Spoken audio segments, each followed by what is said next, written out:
Assalamualaikum sahabat kisah mistik. Jangan pernah percaya bahwa kekayaan bisa datang tiba-tiba tanpa sebab. Sebab di balik semua yang tampak mewah bisa jadi ada tumbal yang tak diketahui. Di malam Jumat Kliwon, di pinggiran hutan Alas Purwo yang mistis, seorang lelaki muda melakukan ritual nikah gaib dengan sebatang pisang hidup. Apa yang terjadi keesokan harinya bukan cuma menghilangnya satu nyawa, tapi dibukanya pintu ke dunia lain.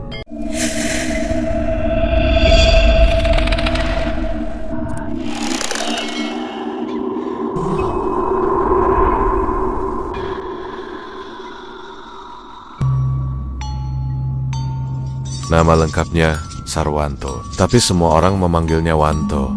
Usianya baru 29 tahun, tapi wajahnya sudah keriput karena stres dan begadang. Sejak di PHK dari pabrik keramik di Gresik 2 tahun lalu, hidup Wanto morat-marit. Mulanya ia coba bertahan jadi ojek online, tapi karena merasa malu sama gengsi, ia banting setir ke dunia yang katanya cepat kaya trading dan pinjaman online. Dua hal itulah yang justru menyeretnya ke jurang utang riba, penipuan, dan teror debt collector. Kon pikir hidup itu bisa disulap tuh? Gak ada yang instan kecuali mie, begitu makian Bu Warni, ibunya. Setiap pagi saat listrik mati karena belum dibayar 3 bulan, Wanto hanya diam, duduk di teras rumah yang mulai lapuk di pinggiran Genteng, Banyuwangi. Sesekali ia membuka notifikasi WA dari pinjol yang mengancam akan menyebar foto Katy Pinia ke seluruh kontak. Di saat hidupnya nyaris runtuh, datanglah Kaji Andik, tetangga yang dulu dikenal sebagai penjual burung perkutut. Lelaki tua, berjenggot, tipis itu datang pakai motor butut, tapi dengan kalung emas menyembul dari balik baju koko lusuhnya. Arek wedok zaman saiki gampang dibeli tuh, koe mung butuh duit, banyak cara, asal wani. Malam itu mereka duduk di warung kopi. Setelah kopi habis dan rokok hampir padam, Kaji Andik mulai bicara pelan-pelan tentang pesugihan, tentang pernikahan, gaib, dan tentang seseorang bernama Mbah Barto, dukun tua yang tinggal di dekat Alas Purwo, di dusun yang tak ada di peta Google. Wanto semula menolak, tapi saat Kaji Andik mengeluarkan satu gepok uang pecahan 100.000 dan berkata, "Aku dulu juga begini, tapi sekarang bisa beli mobil. Asal wani nikah karo batang pisang." Wanto tertawa saat itu, tapi tawa itu tak bertahan lama. 3 hari kemudian, 2 orang dari pinjol datang ke rumah. Mereka membentak-bentak Bu Warni. Salah satu dari mereka bahkan mengancam akan menyita televisi tua dan motor butut milik keluarga. Wanto tak tahan lagi. Malam itu juga ia menghubungi Kaji Andik. Tak jalani, asal cepat lunas kabeh. Keesokan harinya, mereka berdua berangkat ke Dusun Rowotowo, sebuah wilayah kecil di pinggiran Alas Purwo. Jalanan rusak, pepohonan lebat, dan angin yang entah kenapa dingin meski matahari masih tinggi. Di sanalah Wanto bertemu dengan Mbah Barto, lelaki kurus keriput, berjubah hitam, bermata tajam seperti ular. Rumahnya berdinding bambu tua dengan banyak anyaman janur di depan pintu. Begitu Wanto masuk, aroma kemenyan langsung menusuk. Di langit-langit tergantung kepala kambing, dan di pojok ruangan ada guci besar yang tampak berdarah. "Kon datang dalam utang, tapi bakal pulang dalam limpahan rezeki," ujar Mbah Barto sambil tertawa kecil, tapi ono sairet. "Nikek, penjaga alas, pengantinmu." Sebatang pisang, Wanto tercekat, tapi dalam hati ia mulai meyakinkan diri bahwa semua ini cuma semacam simbol. Lagi pula, ia pikir tak ada yang lebih buruk daripada hidup dalam utang. Saat pulang, Bu Warni langsung mencium aroma asing dari pakaian Wanto. "Koi habis dari mana?" "Bau menyan, bau kuburan." Wanto hanya menjawab pendek, tapi malam itu ia mendengar suara ibunya menangis di dapur. Doa-doa lirih terdengar dari balik kamar. Rupanya Bu Warni tahu arah hidup anaknya mulai menyimpang. "Aku ini cuma ibu tuh, tapi jangan sampai Allah murka. Wong yang cari kekayaan dari setan gak bakal tenang." Tapi Wanto sudah bulat. Ia ingin lunas dari semua ini. Hatinya tak lagi peduli soal dosa. Toh katanya, nanti kalau sudah kaya bisa tobat. Sore keesokan harinya, datang seorang tamu ke rumah. Namanya Ustadz Rahman, masih muda, santun dan sering. Jadi, imam masjid kampung.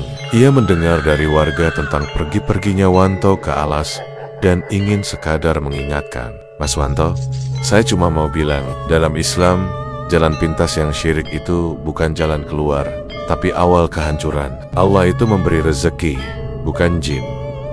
Wanto tersenyum hambar. Terima kasih, Ustadz, tapi saya harus cari jalan sendiri. Ustadz Rahman tak memaksa. Sebelum pergi, ia menyelipkan satu lembar kertas kecil bertuliskan QS Al-Jin 6, dan bahwa ada beberapa orang laki-laki dari kalangan manusia yang meminta perlindungan kepada beberapa laki-laki dari kalangan jin. Maka jin-jin itu menambah bagi mereka dosa dan kesalahan. Malam itu, langit gelap tanpa bintang. Angin bertiup kencang dari arah selatan. Wanto memandangi batang pisang di pekarangan rumah. Batang itu baru muncul kemarin, tumbuh sendiri dari tanah kosong. Daunnya besar dan hijau, muda seperti belum lama hidup. Ia merasa ada yang memanggil dari dalam batang itu. Suara perempuan lembut dan dingin. Wanto, Wanto. Siap-siap, malam Jumat datang. Wanto mendongak. Tak ada siapa-siapa, tapi tubuhnya menggigil dan napasnya tercekat. Jumat Kliwon tinggal. 2 hari lagi langit malam itu gelap pekat. Awan menggantung berat, tapi tidak turun hujan. Hanya petir sesekali menyambar dari kejauhan. Jalan menuju dusun Rowotowo di pinggiran alas Purwo terasa lebih sunyi dari biasanya. Wanto duduk membisu di boncengan motor. Kaji Andik, kepalanya dipenuhi pikiran kacau. Ibunya yang tak mau bicara lagi sejak kemarin. Kata-kata Ustadz Rahman dan suara perempuan dari batang pisang pekarangan yang tiap malam kian jelas. Wanto, malam ini aku jadi milikmu. Sesekali ia meraba kantong plastik berisi kembang setaman, dupa, dan kain putih yang tadi disiapkan oleh Mbah Barto. Kata dukun itu, semua harus dibawa sendiri oleh calon pengantin sebagai tanda kesungguhan mereka. Tiba sekitar pukul 11 malam, tepat di batas dusun. Di ujung jalan setapak, Mbah Barto sudah menunggu. Tubuhnya diselimuti jubah hitam yang makin lusuh, dan di tangannya tergenggam tongkat kayu gelap yang ujungnya melengkung seperti ular. Waktu sudah tepat, ayo kita mulai sebelum malam Kliwon berlalu. Mereka berjalan kaki, masuk ke jalur hutan. Pohon-pohon tinggi menjulang, dan suara hewan malam terdengar aneh seperti rintihan. Bukan suara binatang biasa. Udara makin dingin dan basah. Di tengah hutan, sekitar 100 meter dari jalan setapak, mereka tiba di sebuah lapangan kecil yang dikelilingi pohon pisang. Di tengahnya berdiri satu batang pisang muda yang tampak berbeda. Batangnya besar dan segar, daunnya terkulai dan bergetar pelan. Itu dia pengantinmu, bisik Mbah Barto. Wanto menelan ludah, antara takut dan bingung, tapi Kaji Andik menepuk bahunya dan menyodorkan sarung putih. Pakai ini, ritualnya sebentar. Habis itu, rezeki bakal lancar. Wanto mengganti pakaiannya dengan sarung dan baju putih. Ia disuruh duduk bersila di hadapan batang pisang yang kini telah dibalut kain kafan sepanjang 2 meter. Di depannya ada sesaji, bunga, dupa, telur, dan sebotol darah ayam. Mbah Barto mulai membaca mantra dalam bahasa Jawa kuno. Suaranya rendah tapi menghentak. Kaji Andik merekam semua dari jarak jauh dengan kamera HP, katanya sebagai dokumentasi. Setelah mantra selesai, Mbah Barto mengangguk. Wanto, ucapkan ijab kabulmu dengan sepenuh hati. Ucapkan dengan namamu dan terima pengantin ini sebagai istrimu, dengan mahar sesaji ini dan hidupmu sebagai tumbalnya. Wanto ragu, tapi seperti kerasukan, bibirnya bergerak sendiri. Inggih, kulo sarwanto, nampi panjenengan dados garwa kulo, kanthi sesaji puniko lan awak kulo. Seketika itu angin berhembus kencang. Pohon-pohon pisang di sekitar melambai hebat. Dupa terbakar sendiri. Suara perempuan melenguh panjang terdengar dari arah batang pisang. Lalu batang itu retak. Dari celahnya muncul lendir pekat. Aroma bunga busuk menguar, dan perlahan tangan putih menyembul keluar. Wanto, aku datang. Suara itu menggoda, lembut, dan sekaligus membuat bulu kuduk berdiri. Dari batang pisang itu muncul sesosok wanita berambut panjang menutupi wajah. Tubuhnya dibalut kain putih lusuh. dan kakinya. Bukan kaki, tapi akar pisang berlendir. Ia merayap mendekati Wanto. Lelaki itu seperti tak bisa bergerak. Matanya terbuka, tapi tubuhnya kaku, wajahnya kosong. Kaji Andik yang merekam dari jauh mulai panik. Tapi Mbah Barto menahannya. "Tan, kalau ganggu, kau yang akan menggantikannya." Wanita itu merangkak naik ke tubuh Wanto, duduk di atasnya, mengerang pelan, lalu mulai menciumi wajah Wanto. Namun yang terjadi bukan kenikmatan, tapi penderitaan. Dari matanya, darah mengalir. Dari mulutnya, busa keluar. Dan tubuhnya mulai lemas seperti boneka tanpa nyawa. Kaji Andik tak tahan lagi. Ia lari meninggalkan lokasi. Kamera HP dibiarkan jatuh merekam dari tanah. Keesokan paginya, Kaji Andik kembali bersama 2 warga dusun. Tapi batang pisang itu kini sudah rubuh. Kain kafan yang semalam membungkus batang itu kini kompeng-kempeng dan bersimbah lendir, serta bercak darah. Tidak ada jejak Wanto, tidak ada sesaji, tidak ada mayat, hanya suara serangga dan hawa dingin. Mbah Barto tak muncul sejak malam itu. Rumahnya kosong, guci-guci berisi sesajen di dalamnya juga hilang, seolah semua telah dirancang untuk ritual terakhir. Kaji Andik mencoba mencari rekaman di HP, tapi begitu ia buka galeri, layar menjadi gelap, dan dari speaker keluar suara wanita berbisik. Pengantin sudah dibawa, tapi belum puas. Sudah 3 hari Wanto tidak pulang. Bu Warni mondar-mondir di ruang tengah sambil memeluk sajadah yang basah oleh air mata. Sejak malam Jumat itu, ia tidak bisa tidur. Tidak ada kabar, tidak ada pesan. Bahkan tetangga pun tak tahu Wanto pergi kemana. Yang paling membuatnya khawatir adalah batang pisang di pekarangan belakang. Sejak malam Wanto pergi, batang itu tumbang sendiri dan daun-daunnya kini menghitam seperti terbakar. Dan anehnya, setiap malam sekitar pukul 3, terdengar suara seperti tangisan perempuan dari arah sana. "Tuh, anakku, kowe nengen ditu," rintih Bu Warni, lirih, saat memeluk sarung anaknya yang tergantung di balik pintu. Hari keempat, Bu Warni dibantu tetangga melapor ke polisi. Namun laporan itu nyaris tak digubris. Petugas hanya mencatat dengan santai, menyebut Wanto mungkin kabur dari utang atau pergi cari kerja di kota. Tidak ada bukti kriminal, katanya. Namun satu hal yang mencurigakan, Kaji Andik juga menghilang. Warungnya tutup, rumahnya kosong. Tetangganya bilang, malam Jumat itu Kaji Andik pulang dalam kondisi panik dan basah kuyup. Lalu esoknya tak pernah terlihat lagi. Bu Warni hanya bisa pasrah. Malam ke-6, tepat jam 2:45 dini hari, Bu Warni tertidur sambil menggenggam Al-Quran. Ia bermimpi berada di tengah hutan lebat, pepohonan tinggi dan suara burung hantu bersaut-sautan. Di hadapannya, tampak Wanto berdiri telanjang dada, tubuhnya pucat, matanya kosong. "Bu, aku durung iso bali. Bojo anyarku durung puas." Lalu dari belakangnya muncul sosok perempuan berbaju putih dengan rambut panjang menyapu tanah dan wajah yang hanya terdiri dari lubang hitam tanpa mata. Ia mensen garum Wanto dan menyeretnya ke dalam batang pisang besar yang tumbuh dari tanah. Bu Warni terbangun dengan teriakan, peluh membasahi wajahnya. Napasnya sesak. Dan di luar rumah terdengar suara ketukan dari arah batang pisang tumbang di pekarangan belakang. 3 kali, pelan tapi sangat jelas. Tok, tok, tok. Hari berikutnya, Bu Warni nekat mendatangi Ustadz Rahman. Ia menangis menceritakan semua mimpi dan keganjilan yang terjadi. Ustadz Rahman mendengarkan dengan tenang. Setelah selesai, ia hanya menunduk. "Ibu, saya khawatir Mas Wanto telah melanggar batas. Kemungkinan besar dia telah melakukan ijab gaib, sebuah bentuk pernikahan antara manusia dan jin yang dilakukan melalui perantara sihir." Bu Warni terperanjat. "Tapi, Ustadz, apa bisa anak saya diselamatkan?"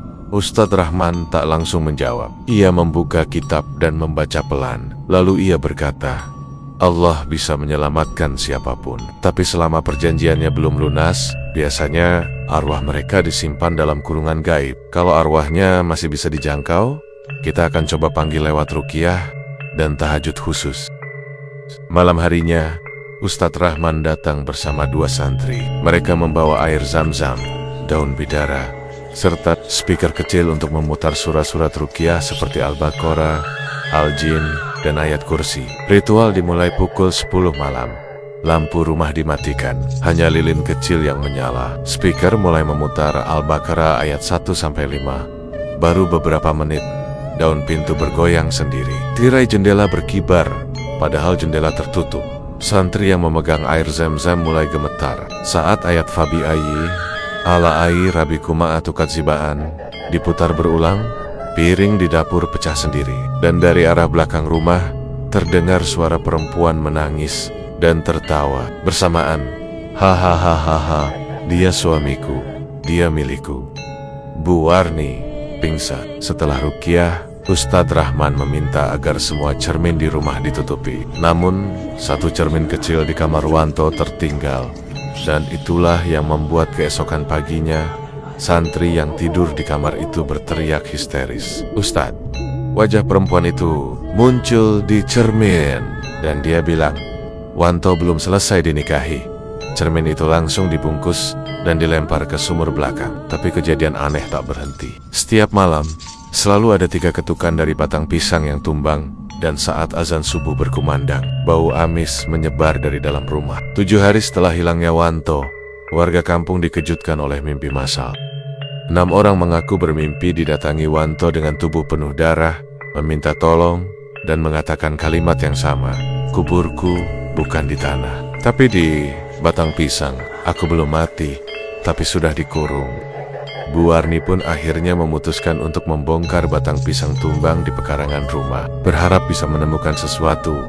Namun saat dibelah, isinya hanyalah lendir, darah hitam pekat, dan segumpal daging merah yang terasa berdetak pelan.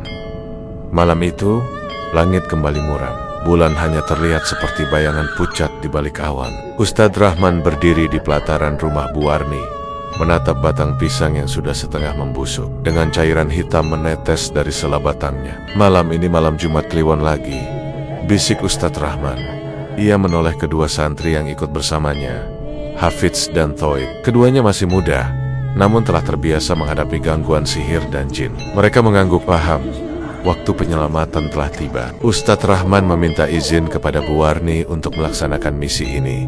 Walau berat, sang ibu mengangguk. Ia menyerahkan sarung Wanto dan selembar baju terakhir anaknya yang masih berbau peluh dan debu tanah. Kalau dia masih bisa diselamatkan, tolong bawa pulang anak saya, Ustadz. Dengan membaca doa safar, rombongan kecil itu berangkat menuju Alas Purwo, tepat ke titik terakhir tempat Kaji Andik mengantar. Wanto lapangan kecil di tengah hutan yang kini diyakini sebagai pintu pernikahan gaib. Mereka tak sendiri. Seorang warga yang dulu juga pernah tersesat di kawasan itu, Pak Tirman, bersedia menunjukkan jalan. Tapi saya nggak ikut masuk, ya. Saya cuma tunjuk sampai batas tanah kering. Kalau kaki sudah kena tanah lembab dan dingin, itu berarti sudah wilayah jin. Jam menunjukkan jam 11:58 malam saat mereka tiba. Udara di hutan berat, seperti mengandung kabut tak kasat mata. Suara jangkrik tiba-tiba lenyap, digantikan keheningan yang mencekam. Pak Tirman berhenti. Ia menunjuk ke depan. Itu batasnya. Saya tunggu di sini, lebih dari situ. Bukan tempat manusia. Ustadz Rahman mengangguk bersama Hafidz dan Thoib. Ia membaca ayat kursi dan doa pelindung diri, lalu melangkah ke tanah dingin dan lembab itu. Begitu mereka menapakkan kaki, angin berputar, dan pohon-pohon pisang di sekitar mereka mulai bergetar sendiri. Dari dalam tanah muncul aroma amis yang bercampur dengan bau melati busuk. Tiba-tiba, dari balik pohon besar, muncul sosok tinggi besar berjubah putih pudar. Wajahnya tidak tampak jelas, tertutup kabut, tapi matanya menyala merah.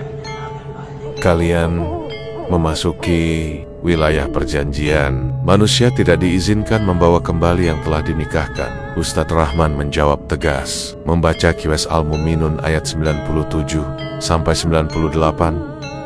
Rabi a'udzubika min hamazatis syayatin. Seketika, sosok itu meringis. Kabut di sekitarnya berputar, tapi ia berkata lagi, kalau ingin membawa suamiku, kalian harus meninggalkan salah satu dari kalian. Santri Thoib terdiam. Ia bergumam, Kalau saya yang harus jadi tumbal, saya ikhlas. Namun Ustadz Rahman menggenggam tangannya kuat. Tidak, kita tak akan tukar nyawa dengan nyawa. Kita datang dengan kalamullah, bukan perjanjian setan. Mereka sampai di tengah lapangan kecil, di mana batang pisang paling besar berdiri tegak. Di sekelilingnya suara wanita mengerang, kadang menangis, kadang tertawa. Wanto, Wanto, jangan tinggalkan aku. Ustadz Rahman menancapkan tongkat kayu zaitun yang dibawanya ke tanah. Ia membuka kitab kecil dan mulai membaca surat Al-Jin secara terus-menerus. Suara angin menderu. Tanah di bawah batang pisang mulai retak. Lalu, dari batang itu merembes darah. Lendir hitam mengalir deras dan tubuh seseorang tampak perlahan terdorong keluar dari batang pisang. Wanto, tubuhnya telanjang dada, mata putih semua, mulutnya terbuka lebar. Tapi ia masih hidup, masih bernapas. Namun saat Wanto berhasil ditarik keluar, terdengar jeritan keras dari balik pohon. Sosok perempuan berbaju putih muncul, melayang cepat, rambut menjuntai panjang, wajah penuh luka dan belatung. Kau tak bisa memilikinya. Hafiz melempar air ruqyah, tapi sosok itu hanya meringis. Ia menyerang langsung ke Ustadz Rahman, tapi sang Ustadz tak bergeming. Ia mengangkat tangan dan membaca Qiyas Yasin ayat 9. Wajalna amin baina aidihim sadanwu wa min khalfihim sadan fa agshaynahum fahum la yubsyir. Seketika sosok itu berteriak keras. Tubuhnya terbakar dari dalam. Api tak kasat mata menyelimuti wajahnya. Ia melayang ke atas, lalu menghilang ke langit dengan teriakan yang menggema ke seluruh hutan.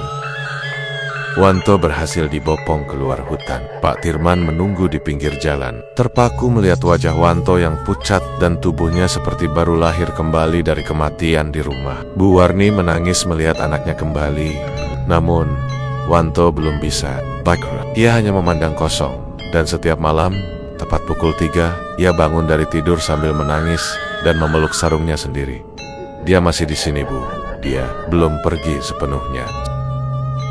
Sudah seminggu sejak Wanto kembali dari hutan. Alas Purwo, secara fisik tubuhnya tampak sehat, nafasnya normal. Luka-luka di kulitnya mengering dengan cepat. Namun jiwanya belum sepenuhnya pulang. Setiap malam, ia menggigil keras. Kadang menangis seperti anak kecil, kadang tertawa tiba-tiba dengan suara serak seperti suara perempuan. Tidur di ranjang saya, Bu, tapi nggak kelihatan sama Ibu. Saya yang jadi selimutnya sekarang, bisiknya pada suatu malam. Bu Warni hanya bisa menangis dalam sujud. Azan subuh pun tak mampu mengusir rasa dingin dari dalam rumah. Ayat-ayat Al-Quran diputar non-stop, tapi tetap saja. Jam 3 pagi, selalu terdengar tawa kecil perempuan dari dalam kamar Wanto. Santri Toib yang masih sering datang membantu Ustaz Rahman mulai mencurigai bahwa ada ikatan rohani yang belum putus antara Wanto dan istrinya yang berasal dari dunia jin. Suatu malam, saat Toib sedang membantu Wanto berwudu, ia melihat cermin kecil di dinding kamar mulai berkabut. Lalu, bayangan seorang wanita dengan kebaya putih lusuh dan mata penuh belatung. Bukan dia yang kuinginkan. Kalian janji bawa tumbal, bukan mencuri pengantin. Cermin itu pecah sendiri tanpa disentuh. Wanto langsung gemetar, lalu muntah darah berwarna hitam. Ustadz Rahman pun meminta saran dari Mbah Salim, seorang kiai sepuh yang tinggal di lereng Gunung Raung. Meski tak lagi aktif, beliau dikenal sebagai orang yang pernah menolong banyak korban pesugihan di masa lalu. Di rumah panggung tuanya yang dipenuhi kitab kuning, Mbah Salim hanya berkata pelan, pernikahan gaib itu bukan sekadar hubungan badan. Jika tak dibatalkan dengan benar, jin betina akan menuntut satu jiwa manusia sebagai mahar gantinya. Jika bukan Wanto, maka seseorang dari keluarganya yang akan diambil. Ustadz Rahman terdiam. Jadi, adakah jalan untuk memutus akad itu? Mbah, ada, tapi harus ada yang mengganti akad itu. Dan ritual pemutusnya hanya bisa dilakukan di tempat yang sama. Pada waktu yang sama, Jumat Kliwon, tengah malam, di bawah batang pisang hidup. Malam berikutnya, Wanto kembali kerasukan. Tubuhnya menegang, matanya kosong. Dari mulutnya keluar suara perempuan, lembut namun mengerikan. Aku pilih ibunya. Aku suka cinta yang mengorbankan, serahkan dia. Atau aku akan ambil anak-anak yang lain di kampung ini. Bu Warni yang mendengar itu langsung memeluk anaknya dan membaca Al-Fatihah berulang-ulang. Tapi Wanto malah menggigit lidahnya sendiri sampai berdarah. Suasana kampung mulai berubah. Warga mulai ketakutan.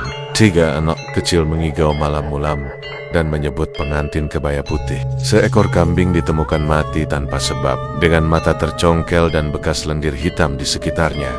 Beberapa warga mendesak Bu Warni agar membawa Wanto keluar kampung. Takut membawa bala. Bu, maaf, tapi anak ibu sudah jadi sasaran makhluk gaib. Kita semua bisa jadi korban.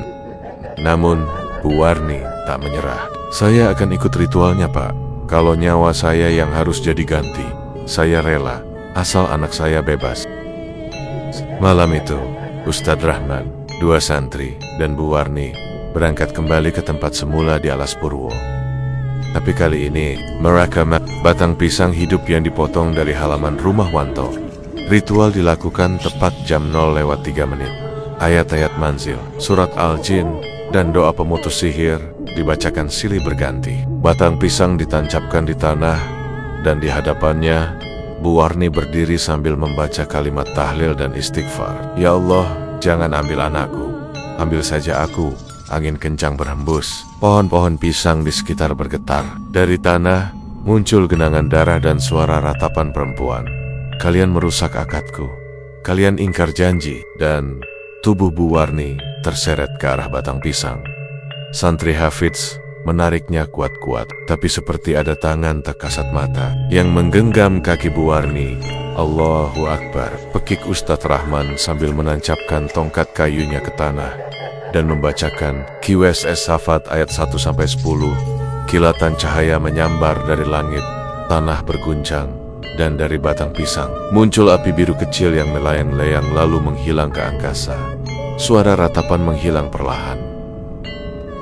Pagi harinya, di rumah, Wanto membuka matanya.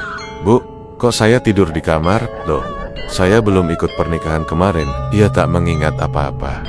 Dan untuk pertama kalinya setelah 2 minggu, jam 3 pagi lewat tanpa ada suara ketukan, tawa, atau tangisan.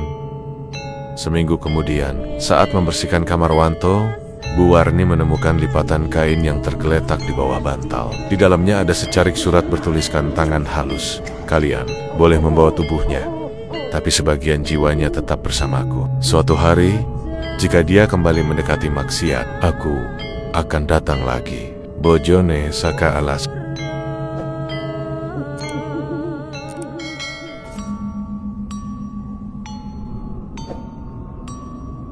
Sahabat kisah mistik di tanah Jawa, antara beang-beang, pohon pisang, dan suara malam yang sunyi, tersimpan perjanjian-perjanjian lama yang tak pernah benar-benar hilang. Perjanjian antara manusia dan jin, antara dunia nyata dan dunia gaib. Ritual nikah dengan batang pisang bukanlah mitos semata. Ia adalah bentuk pesugihan, halus membungkus syirik dalam tradisi, menyamarkan kekufuran dengan sirat-sirat budaya. Dan bagi mereka yang terlibat di dalamnya, pulang bukan berarti bebas, seperti Wanto, yang mungkin selamat secara lahir, tapi bagian dari jiwanya tetap tertinggal di alam yang tak terlihat. Sahabat, saat syahwat, tamak, dan ambisi membuat manusia berani mengucap akad di luar jalan Allah, maka tunggulah balasannya. Jin betina tak pernah mencintai, mereka hanya mengikat, dan cinta gaib tak pernah tahu kata cerai. Sampai jumpa di cerita berikutnya, di mana realita dan dunia mistik bertemu hanya di kisah mistik. Wassalamualaikum warahmatullahi wabarakatuh.